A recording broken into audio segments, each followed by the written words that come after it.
No momento em que subo nessa tribuna, meu coração e minha consciência transbordam a certeza de que meu país e o mundo encontram-se em uma encruzilhada histórica. Como vi e sentiu Nelson Mandela, aqui já mencionado, ao tomar posse como presidente da África do Sul, eu também sinto que para nós brasileiros e cidadãos de todo o mundo é chegado o momento de sarar as feridas.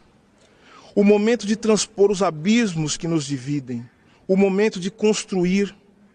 E é com esse mesmo sentimento que venho hoje neste Conselho de Direitos Humanos das Nações Unidas dizer: o Brasil voltou. De uma nova forma, para um novo tempo, o Brasil voltou.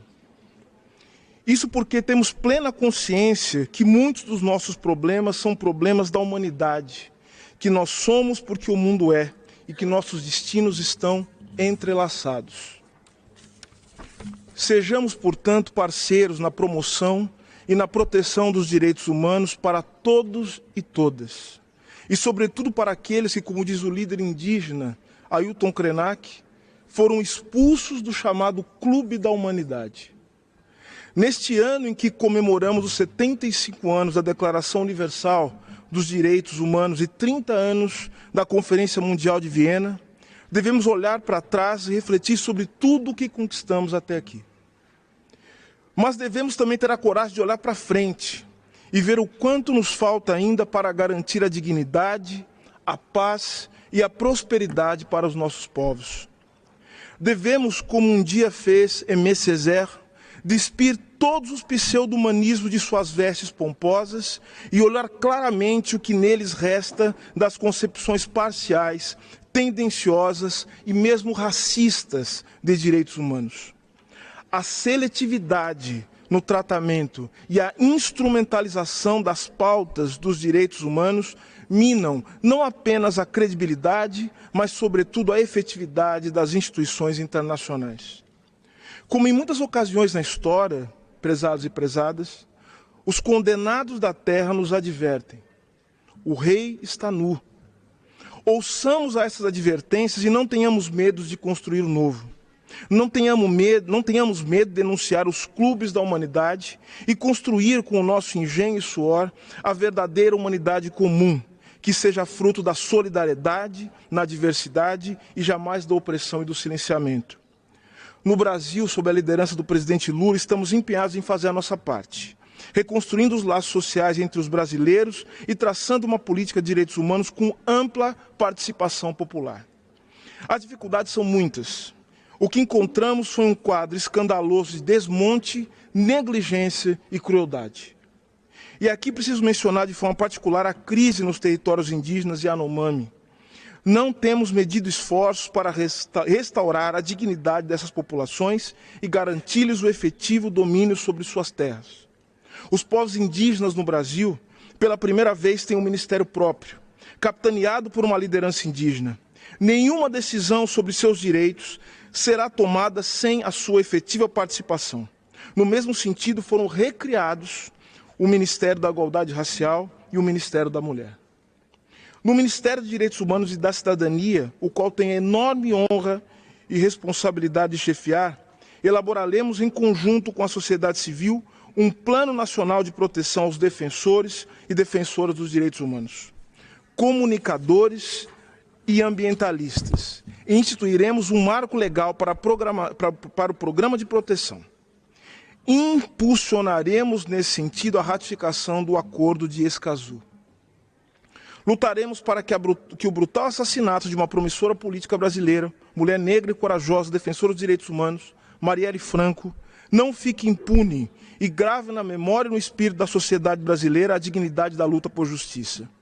Isso também vale para o covarde assassinato de Bruno Pereira e Dom Phillips e de tantos outros defensores de direitos humanos. Jamais serão esquecidos. Também não esqueceremos os brasileiros e brasileiras que, em decorrência de suas posições políticas ou atividades acadêmicas, tiveram sua integridade física ameaçada e viram-se obrigados a deixar o país no último período. A estes expresso minha solidariedade e meu compromisso, na condição de ministro de Estado dos Direitos Humanos e da Cidadania, pela construção de um ambiente político livre do ódio e da perseguição. senhoras e senhores, no combate ao trabalho escravo, que ainda é um desafio em pleno século XXI, daremos renovada atenção aos recortes de gênero e raça, ao trabalho escravo doméstico, à reinserção das vítimas, à relação com o tráfico de pessoas e ao envolvimento de empresas em sua perpetuação. Aliás, o tema empresa e direitos humanos tem se tornado central diante da atuação transnacional das corporações e as assimetrias regulatórias entre países. Atuaremos de maneira decisiva nesse tema nos contextos doméstico e internacional. Nos comprometemos a lutar também contra a violência, sobretudo a violência estatal, massivamente voltada contra a juventude pobre e negra do Brasil, sob a forma de execuções sumárias, tortura e toda sorte de desigualdades. Pela primeira vez em nosso país, temos uma secretária nacional dos direitos das pessoas LGBTQIA+, liderada pela companheira Simila Rá, que compõe nossa delegação. Criamos também uma diretoria para a promoção dos direitos da população em situação de rua, que terá como norte a recuperação da dignidade desse segmento. As mulheres terão seus direitos sexuais e reprodutivos restabelecidos no Brasil e o Sistema Único de Saúde voltará a acolher de maneira adequada e humana as mulheres vítimas de violência.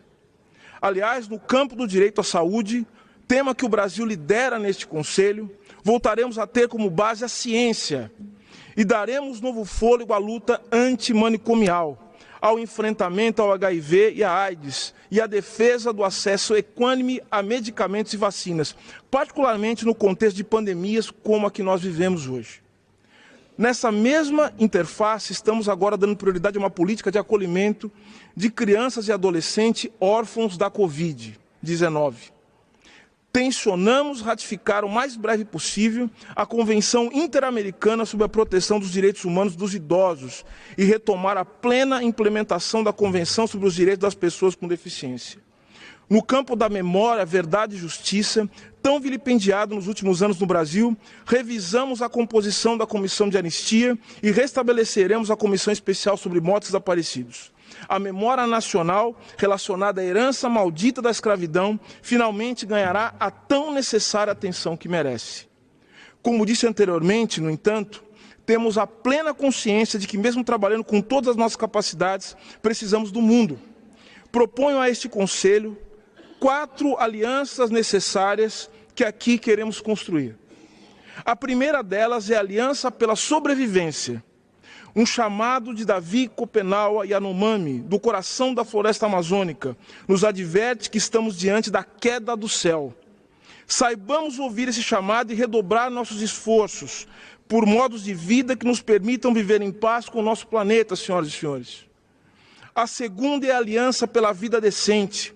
Precisamos não só erradicar a pobreza, mas também promover a dignidade do trabalho e do lazer. Mesmo aqueles que se acham privilegiados vivem hoje inseguros e adoecidos por um modo de produzir e distribuir riquezas que não deixa vencedores. A terceira aliança é a Aliança pelo Direito ao Desenvolvimento.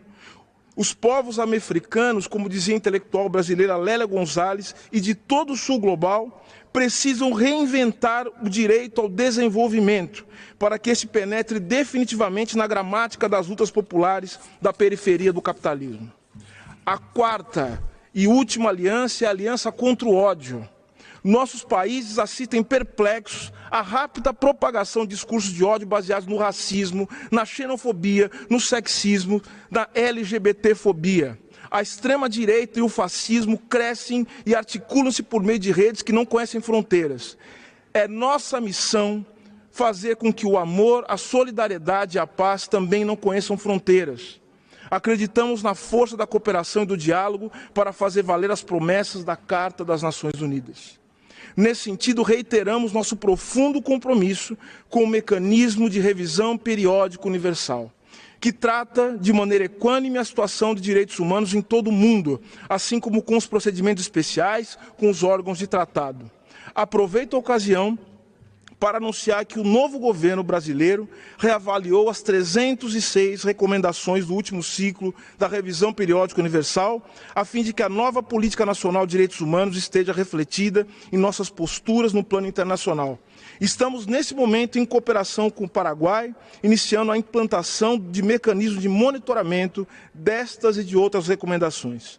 Por fim, gostaria, senhoras e senhores, de relembrar e de recordar a candidatura do Brasil à vaga neste Conselho de Direitos Humanos para o mandato de 2024-2026.